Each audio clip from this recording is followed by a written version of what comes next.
Paxton, welcome. Glad you could come this afternoon. Yep. What were you told about what we'd be doing today? Well, all I've heard about it really is that it's kind of a test to see what your personality is like, pretty much. That's the gist of it. Okay. Yeah. Well, actually, it's not a test. It's more of like a set of questions. Okay. But unlike a test that has right or wrong answers, there's no wrong answer. Okay. Whatever you choose will be wonderful, because it's a chance to separate and ask you questions that will let you sort to discover what is your best way of processing information, making choices, working with others. And that will be defined as your personality type. Yeah. So typically what we do is we just kind of make sure we understand what the process will be. Then you'll go upstairs and on the computer complete the questionnaire. There are about 53 questions. Then we'll come back down and start the interview that reviews all the results, and you get to decide how accurate it is for you and what information may be valuable for you in understanding yourself and understanding others. Okay? Awesome. Some of the important pieces to keep in mind is that it is only going to look at normal good differences. It won't tell us about any issues or problems that somebody's having. It won't tell us how smart you are. It won't tell us about other talents that you have. It truly is just looking at normal ways of processing and normal ways of decision making and normal ways of interacting and relating. Okay. Okay? Now, you might run into a question every once in a while where you go, I really like both choices. Yeah. You know, A and B, but it's hard to choose. If you run into that kind of an answer situation, what you might want to consider is saying, although I'm going to do both, which one might I do first? Okay. You know, I like both choices and I'll probably do both choices, but which one would I start with? Okay. And then, like information, like when you have your grades, the Mhm. grades are yours. You've earned them. Nobody else has them. Yeah. You share with whomever you wish, but if you want to keep them private, you keep them private, right? Okay. Except for your parents. Okay. Parents have a right to information about your grades because you're still under age of legal adulthood. Yeah. So the same thing would be true here. Yeah. That you get to decide how accurate the information is, and all of the results you can share with whomever you wish. But should your parents ask to see a copy of the results, we would share it with them because they have that right. Yeah. Is that cool with you? Absolutely. Excellent.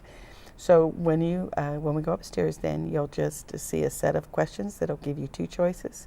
You select the one that you think sounds the most reasonable or most appealing to you, and then based on those results, we'll come down and give the interpretation for it. All right. Sounds great. Any questions? No? Cool. Let's All go right. on out to the computer then. All right. Okay? Yep.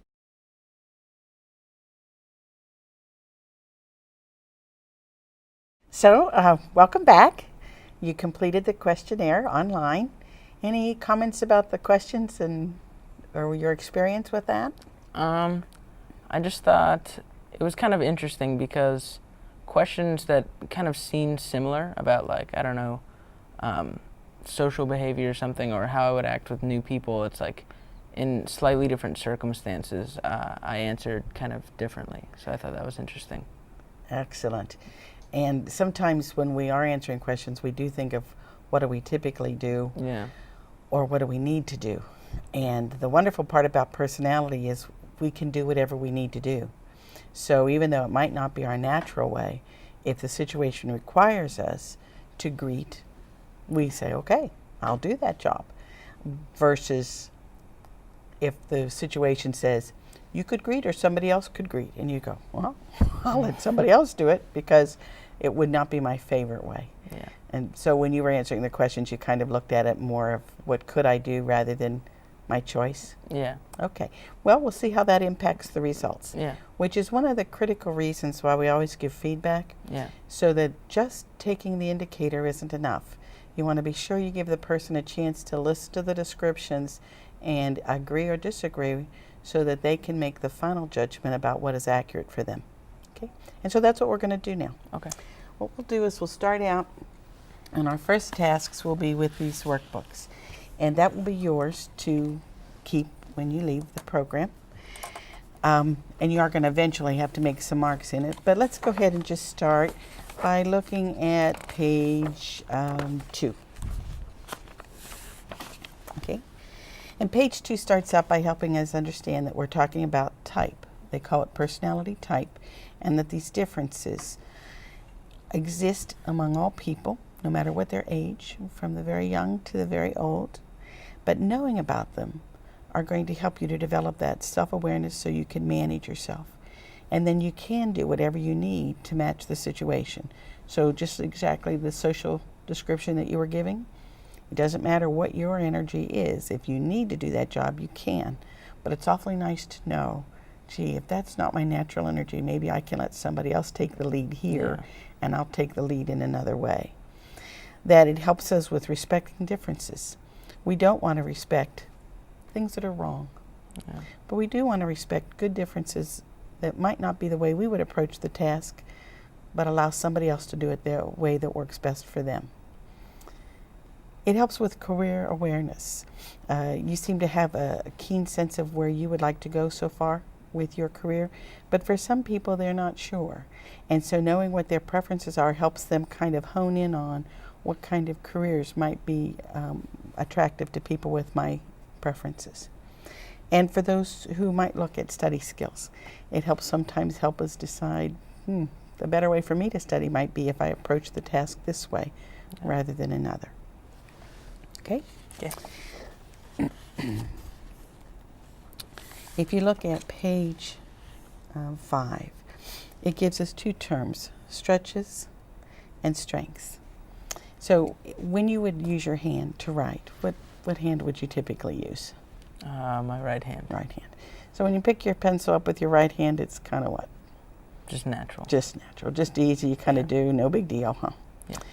And if you hurt that hand and had to use your other hand, could you? I could. Great. But what would it be like using that other hand? It'd be a lot more difficult, and I'd have to think about it more. That's exactly what most people say. Yeah.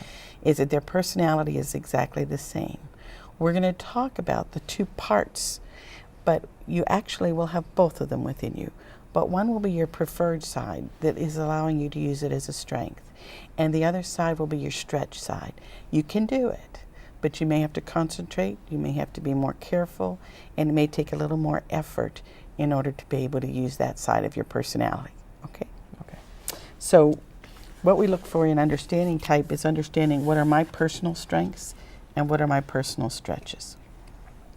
Things that we want to remember. That the personality type that we talk about will not tell me what you will think, do, or say, or at any time. You're still 100% in charge of your behavior. So I might learn what your preferences are, but I don't know what you'll choose to do at this moment. You always have free will with that. However, you don't have free will about which are your energy sources. You're born with those.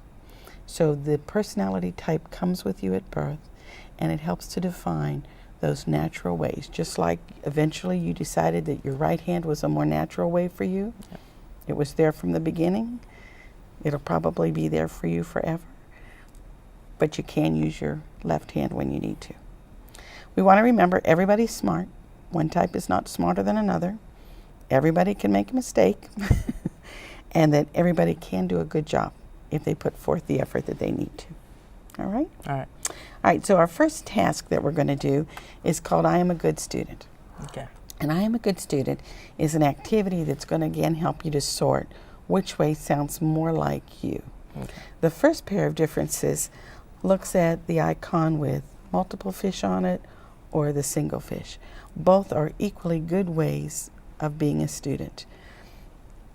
The first set says one thing and the second set says another, and I'm going to read them for you. Okay. Unless you would prefer to read them silently, I'll give you that option.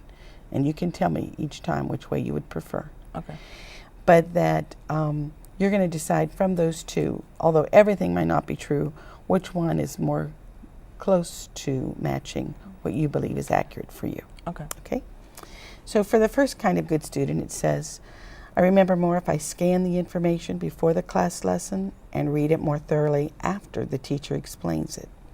I like studying with others so I can talk about the information out loud. I remember the facts more that way. I enjoy music and food and company while I study, and I tend to take frequent breaks. When I really have to concentrate, every little sound can distract me. But when the work is easier, I enjoy the music and sounds in the room. Or are you the kind of good student who would do it this way? I remember more if I read the information thoroughly before the teacher explains it. I like to study by myself, and I study better in a quiet space. Sometimes I study for a long time before I take a break. In class, I wait until an idea is clear to me before I share it with the class, as I'm not good at talking off the top of my head.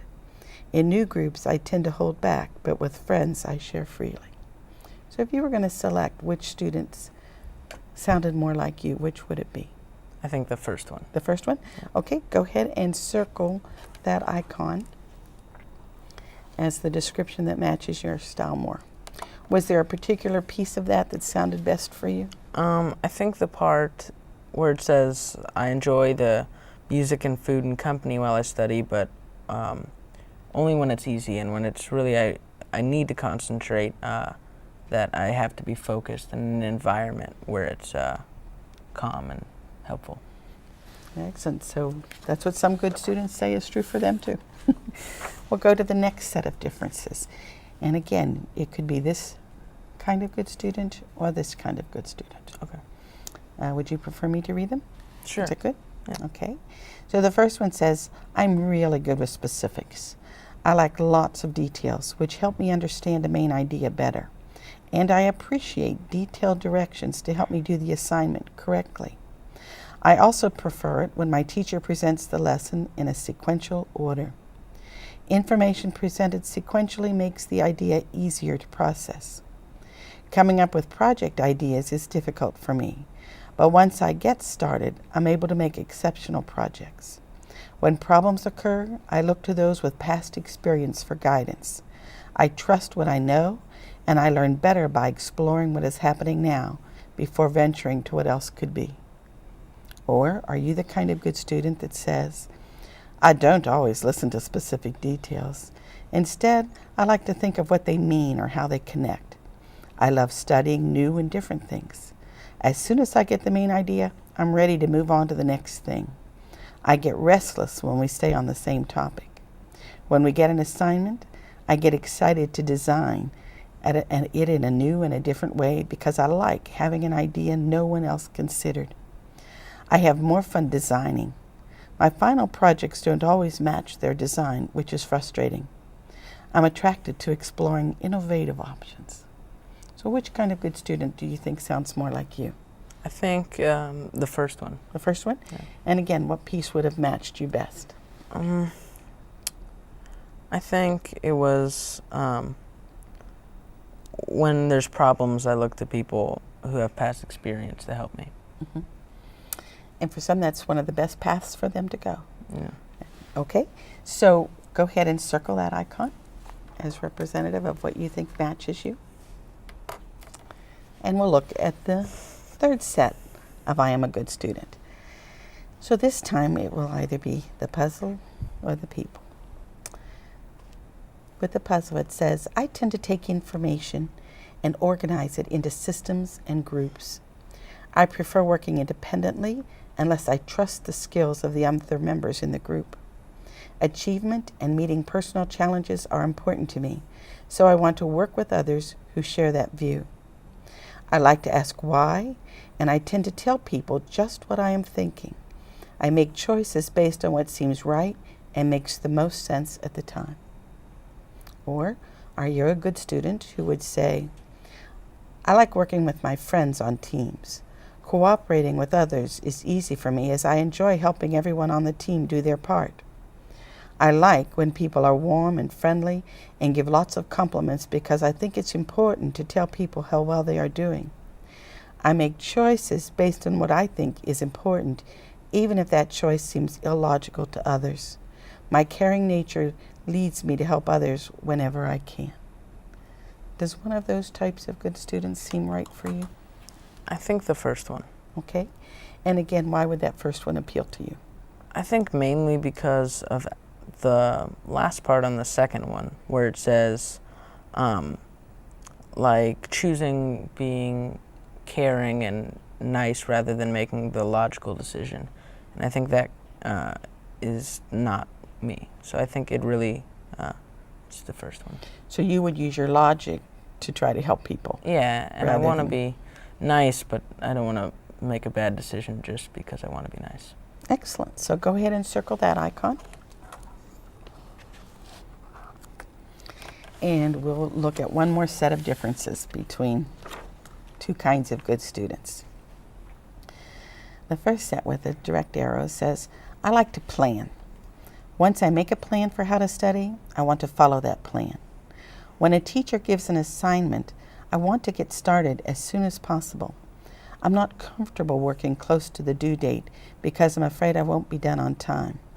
Getting my work done is important. Then I can relax and enjoy my free time.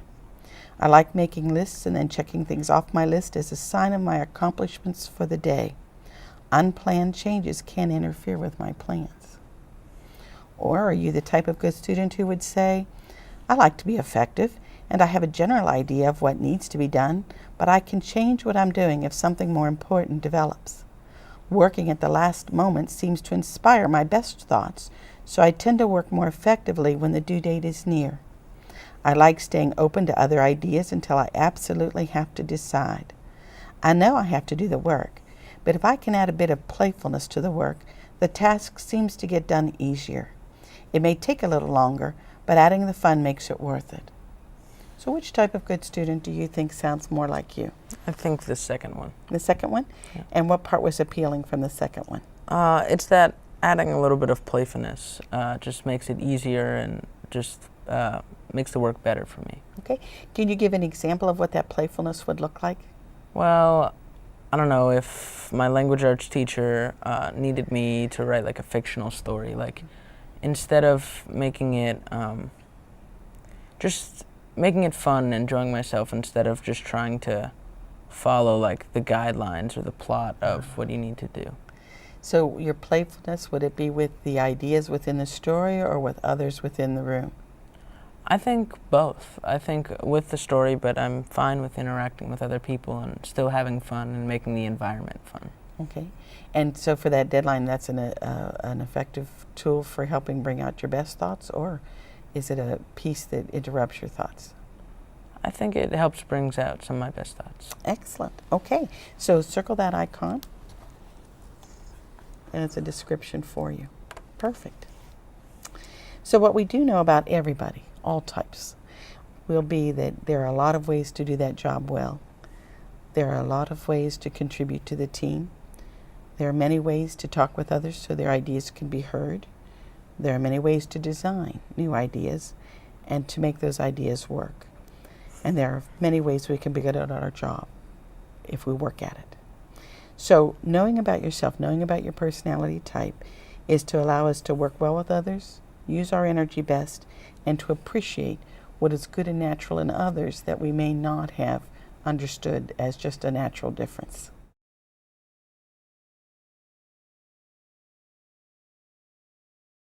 When we go to this next section, before we start it, I want to give you a task. Okay. I'm going to give you a list of words, and I want you to think of several titles that you could give that grouping of words. Okay. So if I said to you, horse, dog, cow, zebra, what might be a good title for that grouping? Mammals. Perfect. And another good title for that grouping? Animals. And a third good title? Living things. I love all of them. Excellent. So try this grouping of words. Oranges, apples, bananas, and strawberries. Fruit. One good title. What's another good title? Food. And a third good title? Nutrition. Excellent.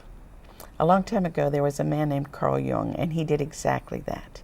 He took a list of the ways that people interact in the world and make choices and process information, and he said, I'm going to give that list of characteristics a title word.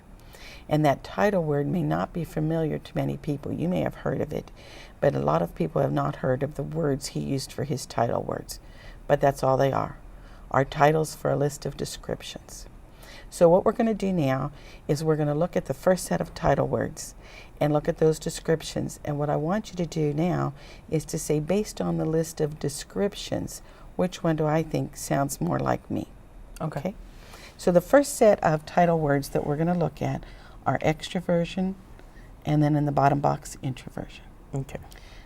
Those with an extroverted preference tend to like working with many friends, talk their thoughts out loud, that they can actually think more effectively while they're speaking, that if they have to listen for long periods of time, it can be fatiguing. When they are really upset or embarrassed or angry, they need to talk to somebody.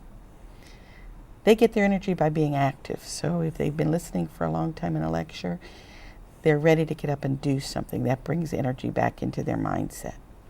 They tend to do and then go, oh, was that the right thing to do? And they are eager to try new ideas. Those with a preference for introversion tend to prefer working on their own or with a few friends. They like thinking inside and then telling, so they want to process the information internally, and once the idea is fully formed, then they're more than willing to share it. But they don't like to put it out until it's ripe. They get tired doing things, so all the interacting with people can be fatiguing for them, and then they want to say, I need to take some time alone to get my energy back. When they're most angry or upset or embarrassed, it's very difficult for them to talk about it at that moment, so they prefer to wait until later. They tend to think and process things, and after they feel comfortable with it, then take action. And if it's a brand new situation or if it's a brand new idea, they are more likely to hesitate because they're not sure that that's their final thought. And as long as the thought is still forming, they want to wait and keep it inside. Both are incredibly effective ways of interacting in the world, but one tends to be a preferred style over the other for most. Do you think you see yourself in one way more than the other? I think extroversion, definitely. Oh, not even a question there, huh? Yeah. So what do you like about being an extrovert?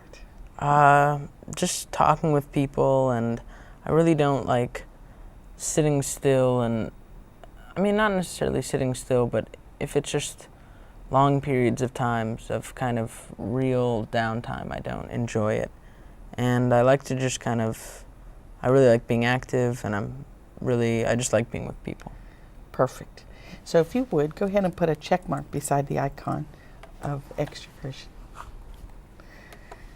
A lot of time kids with the extroverted preference will say when there's nothing happening, it's almost like it's a dead zone, that everything is totally boring. Yeah. And so it's like, okay, let's get something moving. Yeah. Let's get something Yeah. taking.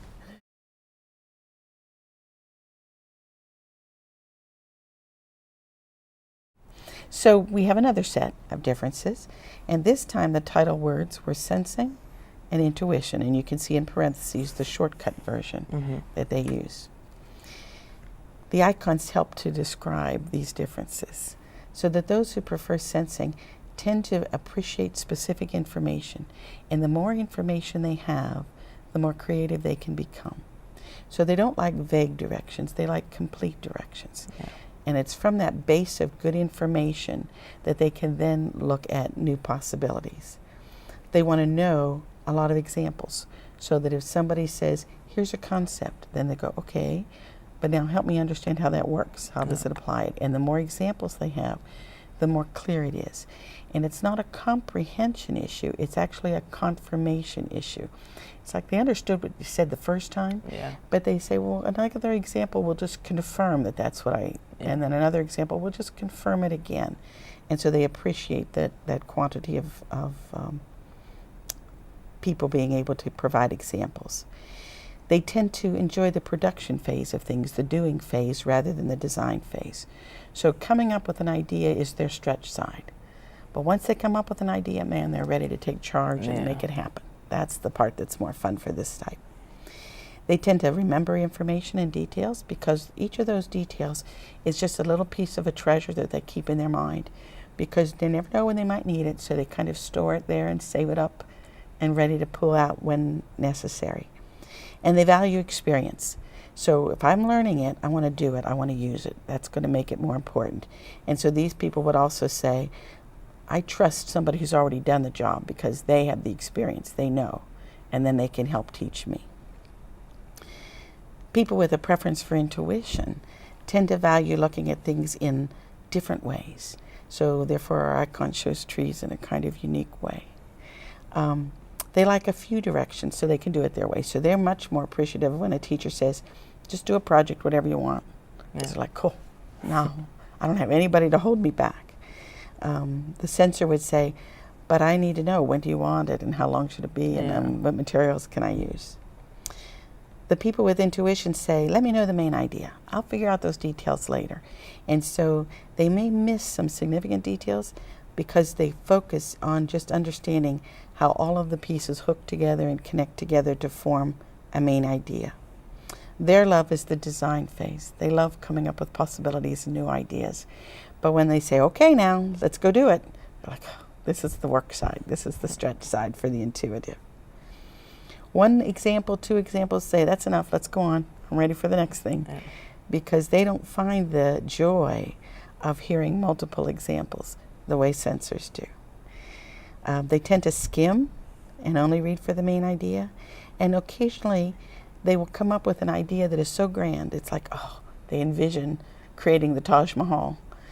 But they're quite not able to do that. So their designs can sometimes be grander than what they're able to produce, and that can sometimes cause frustration for the intuitive. Both are wonderful ways of looking at information, but people tend to prefer one more than the other. And if you had to pick the one that works for you best, what would you say? I think it would be the intuitive. So you think you start with intuition, yeah, and then would go to sensing? Because this is one of those first then. Yeah. You're not going to be successful in the world unless you're able to use both sides. Yeah. Okay? And so what piece of intuition sounded just right for you? I think it was just like skimming and really the only a few examples to be able to move on. It's like I don't need to see all this repetition. I get it. Let's move on and keep going. Right. And that's what is most common for intuitives to say. How about the design phase? Is that more attractive to you, or the doing phase? Yeah, I like thinking of things, and then, well, actually, I might like doing, because sometimes I have trouble thinking of ideas, and it's easier for me to just, when I have an idea, just to do it. Okay, okay. So some of the descriptions are exactly right, and some of them might be a little bit. Yeah. Right. That's how it is for many people. Yeah. Everything doesn't have to be 100%. Yeah. It's kind of preponderance. Yeah. Okay, exactly. Perfect. So go ahead then and put a check mark by intuition for that set of differences.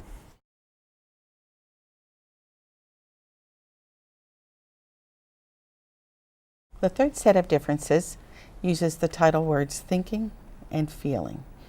And it's unfortunate almost because so many people misread those two words. They think that this type is the ones who uses their brain, and this type is the one who uses emotions to make choices. And that isn't what Jung meant, but that's what we kind of use when we're looking at those two vocabulary terms.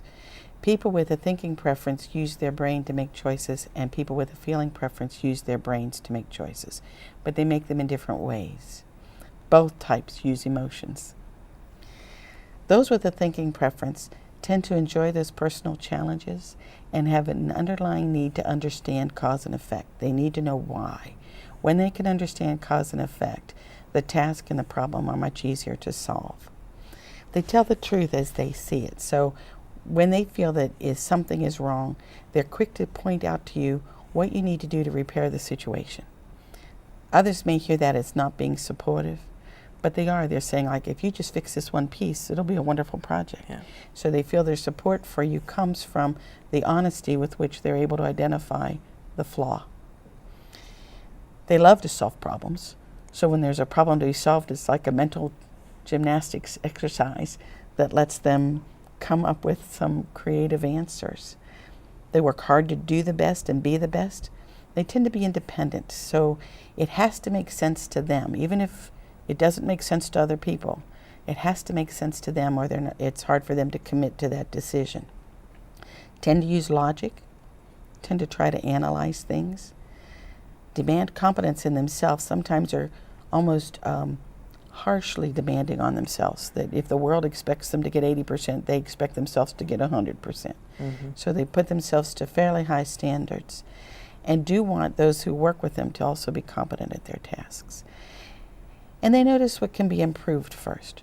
So again, it's kind of like they see the flaw, but only as a tool to help make the project better. Those with a feeling preference use their energies first to look at how can they cooperate with others and how can they help others in good ways. They tend to be sensitive to the feelings of others and want to use their energies to help mentor and get people to do their best. They make decisions based on their values, what's important to them. So if it was important to them, even if it wasn't reasonable or logical, that importance would trump the logic. And they would say, yeah, well, I know she's not the best one for the role, but it's really important to her that she has this role, and she does a good job enough that we want her to be in this part, and we want her to be part of the team, and so we're going to give her that role. They are concerned with harmony. It's very difficult for these people to work in environments where there's a lot of stress and anger. They need feedback. So they need to know from others whether they're doing a good job. The first type tends to do a lot of self-evaluation. So others might tell them they're going to do a good job or not, but they already have done that evaluation themselves first. And this type seems to notice what is good about something first. Both types see what is good and see what is wrong. But the first one says, I see what's wrong first and then what's right. And this type says, I see what's right first and then what needs to be fixed, what's wrong. So are you a person who solves the problem, who needs to understand why, who looks for that challenge and uses logic as an independent worker? Or are you more of a person who focuses on being the supportive person who gets the team to work together and focuses on the needs of others and helps mentor them in the direction that is good for them? I think the feeling. Okay.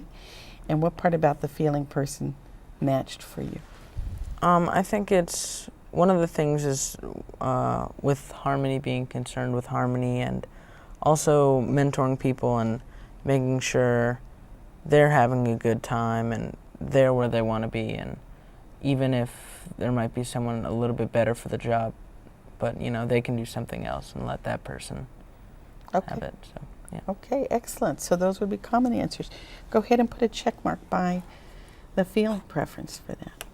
Okay, doing okay, or do you have any questions so far? No. Okay.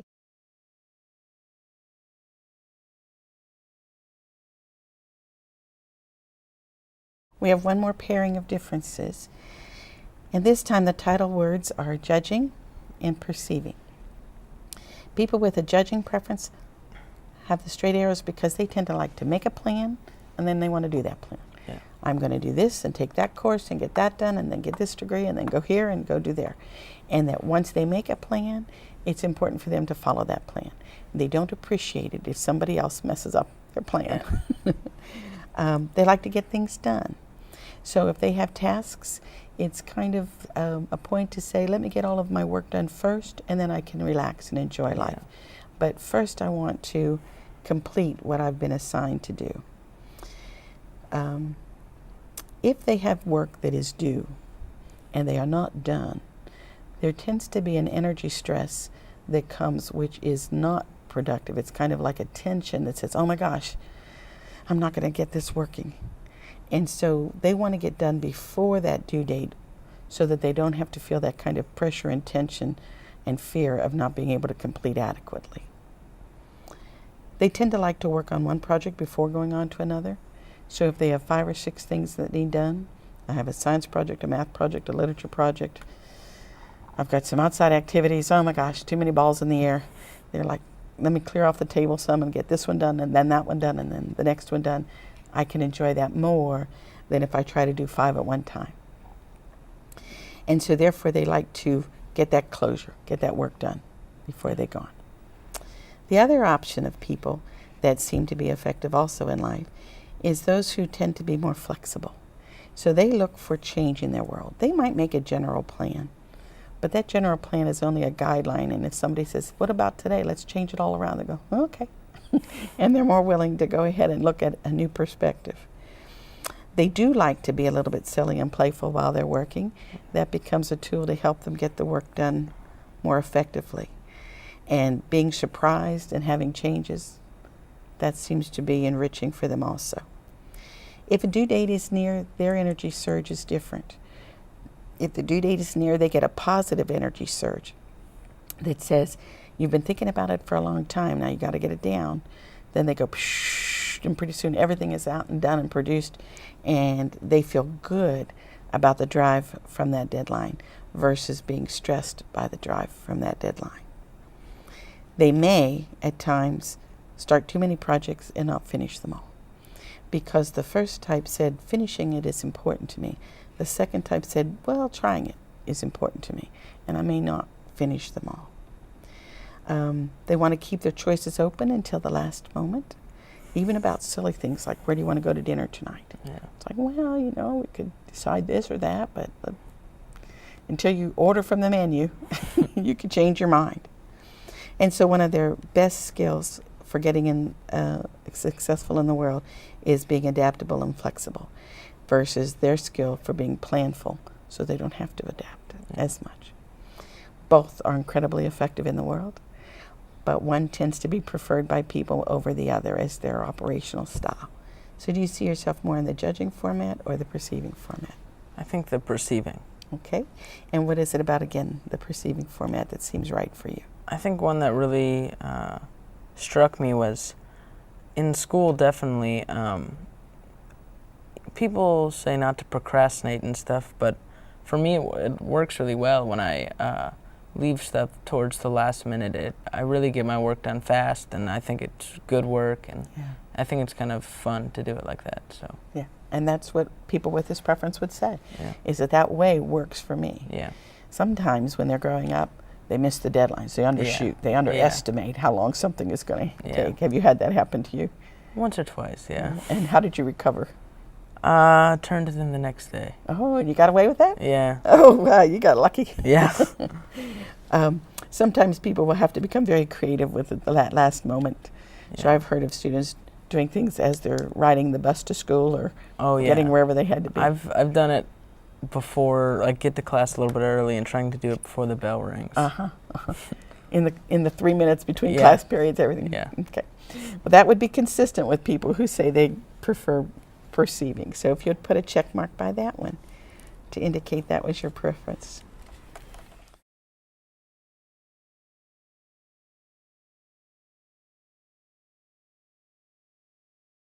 So what we're going to do now is we're going to kind of compare and confirm. And we'll compare how you answered for your choices on the I am a good student, and then with your check marks. And then I'll share with you how you scored on the questionnaire. Okay. So if you want, just go ahead and circle your choice. Was it the icon with the many fish or the singular fish? And if you don't recall, you're more than welcome to go back and look to see what you checked. Great. What did you pick for that one? It was the many fish. Okay, so go ahead and circle that. And then was it the icon with the bug or the icon with the trees? Icon with the trees. Okay, go ahead. And was it puzzles or people? It was people. And the straight lines or the varied lines? Varied lines. Okay. And so then when we looked at the characteristics and you did the check marks, did you check mark a preference for extroversion or for introversion? For extroversion. Okay, and again, if you want to double check, you can look back and see where was your check mark. Yeah, extroversion. Okay, so circle that. And was it for sensing or intuition? It was for intuition. Okay. And for thinking or feeling? Feeling. Okay. And for judging or perceiving? Perceiving. Okay. So, let's see how you scored on the indicator from the questions. Okay. So this says that when you answered the questionnaire, you chose extroversion as your preference, and at 77%, so pretty much consistent. Yeah. So if you'll circle extroversion for us. When you were looking at sensing and intuition, you were very attracted to the sensing answers on the questionnaire. So we would circle sensing for this one. When you looked at thinking or feeling, you were very attracted to the thinking answers on the questionnaire. So it would be thinking. And when you were looking at judging and perceiving, you were very attracted to the judging answers more than the perceiving answers. So we have some differences here, don't we? Yeah. Before we go forward, let's see if we can analyze those differences and come up with something that makes sense for you. Okay. On this EI scale, looking at those critical differences between extroverts and introverts, do you recall any of those? I think I remember one being when you're new, you have like a lot of new classmates and new peers. Do you talk first, or do you wait for someone else to talk? Oh, that was one of the questions, wasn't it? Yeah. And you have a consistency here. You chose extroversion with the I am a good student. You chose it with the descriptions, and you chose it on the questionnaire. Yeah. So do you feel comfortable saying that extroversion is an accurate description for you? Absolutely. Okay. I think I've said I'm an extrovert rather than an introvert for a long time. Okay, so that Yeah. would be of terms that you have known. If you've heard the terms in your past, Yeah.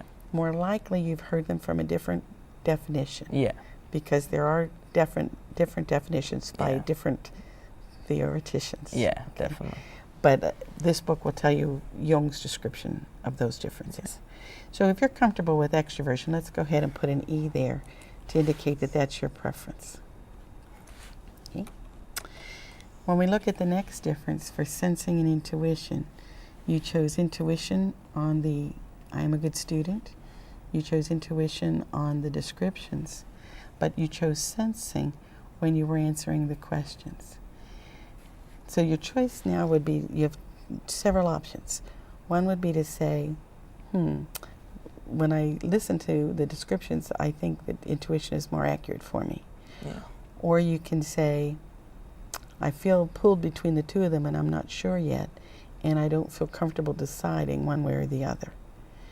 Do you feel like you have enough information to make that choice now, or would you rather delay and wait and do that another time? I think I have enough information. Okay. I think it was after hearing what really makes up each category, like what really makes up the intuition, that I've realized that that is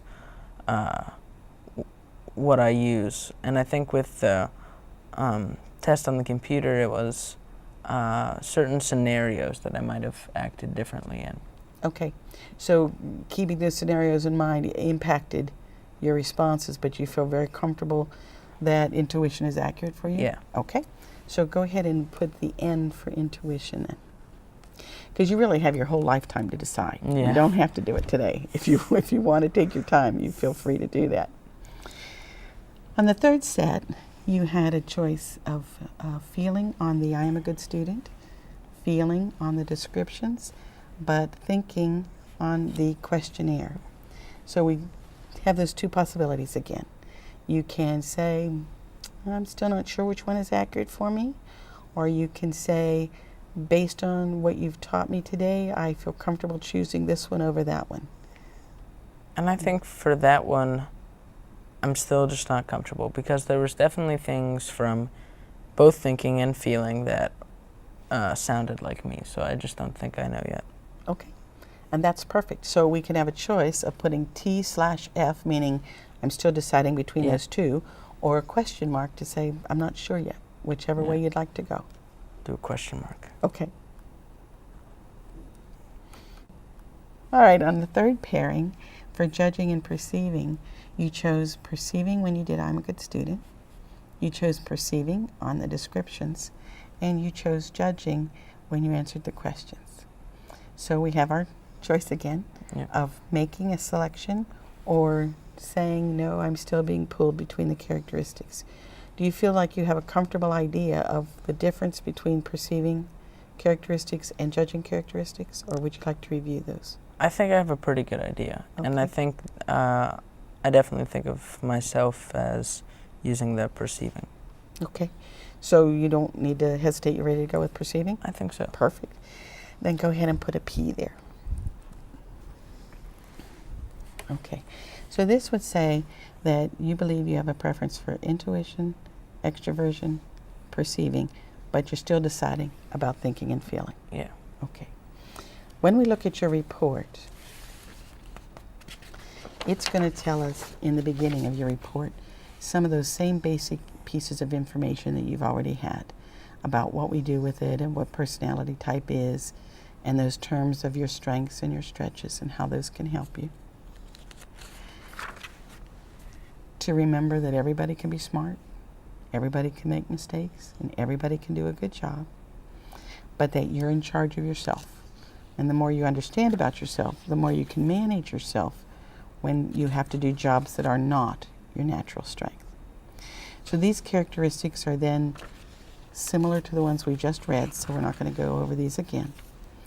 And what we do here is we have a spot on the report that says these are how the questionnaire results are reported, but you confirm what you think is accurate for you by circling the letters that you think you would confirm as correct. So in this case, you're saying that you're confirming E, N, and P. And you can just put a question mark out here. Okay. So do you want to go ahead and circle those letters? Yeah.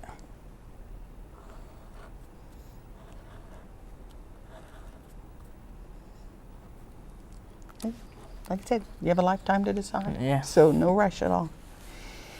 So what we would do now typically for you is these strengths and stretches are specific to the combination of these 4 letters. And those 4 letters don't match you anymore. So we call this your reported type, but we can generate another copy called your verified type. And we can do that for you before you leave if you want.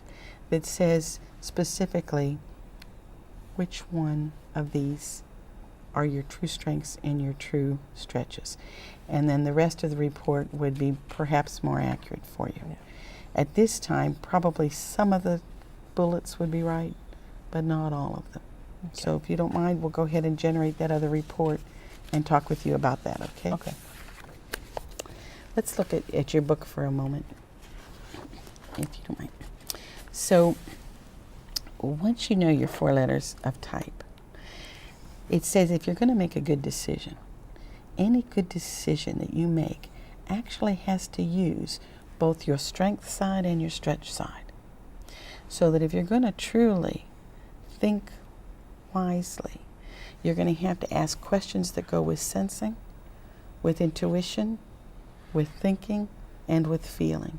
And so this page gives you samples of questions that you might challenge yourself with if you were trying to use all 4 preferences before you reacted. Okay? So that's just for future reference. Most of our students who take this at your age and up to age 18 typically are looking for how can this information help me with careers. Mm-hmm. Now you seem to be very comfortable with your career choice at this time. You might find experiences happen that affect you and you want to look at other options. Yeah. So these few pages would help them say what are some possible career fields that I might select from, and then it would say to me by type what kinds of activities are more likely attractive to people who share my preferences. So you had E, N, and P, right? Yes. So let's go ahead just for one that says E, N, and P. If you go to page 30, it has both ENFP and ENTP, which is nice. And it says that both of those, and you can look at them, would be to say, what does your type tend to prefer work tasks? So it doesn't tell me what job I would do, but the kinds of things an ENFP might be attracted to are things that allow you to work with a wide network of people, let you enjoy a range of new experiences on a job, contribute to the betterment of society in some way, draw on your ability to generate enthusiasm in others, and focus on new and innovative ways to help others. And if it's ENTP is your preference, people with that preference tend to be attracted to work tasks that say deal with complex data, look for innovative ways to improve the system, encourage change for improvement, allow you to design new projects, and provide an opportunity to work independently as needed. So it starts with telling you what kind of tasks might be attractive, and then based on some previous data, what are some occupations that that type has been attracted to. But listen carefully to this comment. Because you're attracted to the field doesn't mean you'll be any good at it. Okay? It means those kinds of tasks resonate with your preferences, but you still need the specific skills required for each of those fields in order to be effective in that field. And sometimes people will make the mistake and think, oh, because that's my preference, I'm going to be good at it. Yep. It means you're going to like the tasks associated with that field, but you do have to gain some skills in order to be effective with it. But then they also tell us what types of occupations have been less attractive to people with those preferences. That does not mean you wouldn't be good at that job. I'll give you an example. When my husband graduated from engineering school, he graduated with a friend who was ENFP. And engineering is not a field that is typically attractive to people with that preference. Yeah. And they used to laugh and say, Tom, I don't see you sitting behind a desk looking at diagrams and schemes and things. What is it? And he just said, but I love electrical engineering. So he graduates, he gets his degree, they all go get jobs, and Tom goes and gets a job where he is now sales representative for a technical company, and he is to travel to Russia and Asia explaining the product. And for him to get that job, he had to have an engineering degree. So my point is, when you find a field that you love, like acting, how you exercise your talents within that field may be specific. And even though that field may not have been attractive to people with your preferences, you can still be very successful in that field if you know yourself well enough to know how you would use your talents. Okay? Awesome. Alrighty. So what we'll do is we'll generate that verified report for you and let you go ahead and take this. This one includes all of them, so you can have a chance to see what other types might be. Okay. And we want you to walk away with the mindset that says, here's what is really cool about me, but there's some cool stuff about other people that are normal differences that I might have found annoying at one time, but really are just their natural way of working their way through the world. If you had to summarize and say 2 or 3 characteristics that you've seen about yourself today that you would want the world to remember about you, what might they be? I think that I enjoy having fun, that I like being around people, and the third one, I'm just not quite sure. All right. You want to leave that window open for more possibilities, huh? There you go. Well, it's been a pleasure talking with you today. Thank you so much for spending your afternoon here. Yeah. If you have further questions after you get your verified report and you have time to read more if you wish, you're always welcome to call back and we'll see if we can't help answer your questions. All right. But meanwhile, good luck exploring life and the world, and have a great time while you develop all those talents that seem to be bubbling up from within you. Thank you. It's nice to meet you, Paxton. Nice to meet you too. Take care. Thanks.